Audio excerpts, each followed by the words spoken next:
European markets are heading for a lower open, anticipating a historic rate hike by the European Central Bank, the first in 11 years. Investors expect the bank to hike rates by 25 basis points, but they might actually surprise markets and opt for a 50 basis points hike. Either way, this is expected to support the euro, which has lost over 9% of its value against the dollar since the start of the year, and fight inflation at the same time, which in June spiked to 8.6%, the highest level on record in the Eurozone. Meanwhile, Nord Stream 1 has resumed gas flows from Russia to Europe after fears of a complete cut-off, something that's offering some respite to investors. This is particularly important as figures show that half of Eurozone June inflation actually came from energy prices. For more on this now, let's go to Han Tan, who is Chief Market Analyst at Exinity Group in Abu Dhabi. Welcome back to the show.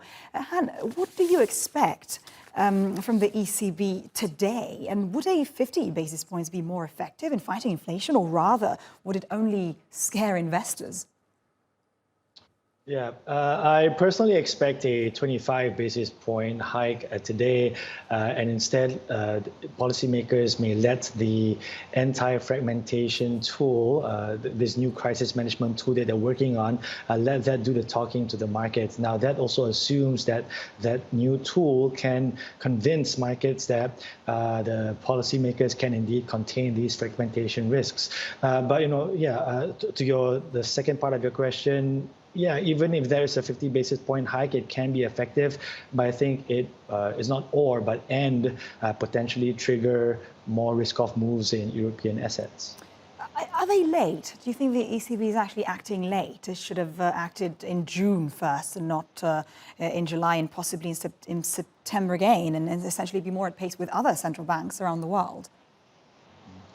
Yes, they are relatively late, but I think what's important here, and this is what the ECB has been trying to communicate to markets in recent weeks, that they want to be seen at least trying to keep pace as well. It's better to be seen doing something rather than just sitting on their hands and keep interest rates in negative territory, right?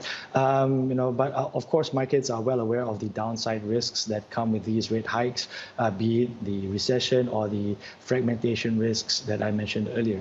Right, Han, just because you've just mentioned the anti-fragmentation tool, some analysts are actually saying, well, this is just another bond buying program by the ECB. Do you agree? Or rather, do you think it can actually be a powerful tool for economies such as Italy and Greece in particular? Yeah, so it obviously depends on the details and what kind of flexibility, right? If we look at the tone out of Lagarde from a few weeks back, she seems to adopt that whatever it takes mantra in making sure that those yields off to the south do not spiral out of control. So I think there's a lot riding on the details of that new tool, in addition to what the quantum of the rate hike will be it 25 or 50 basis points. Thank you for your analysis, Han Tan. My pleasure.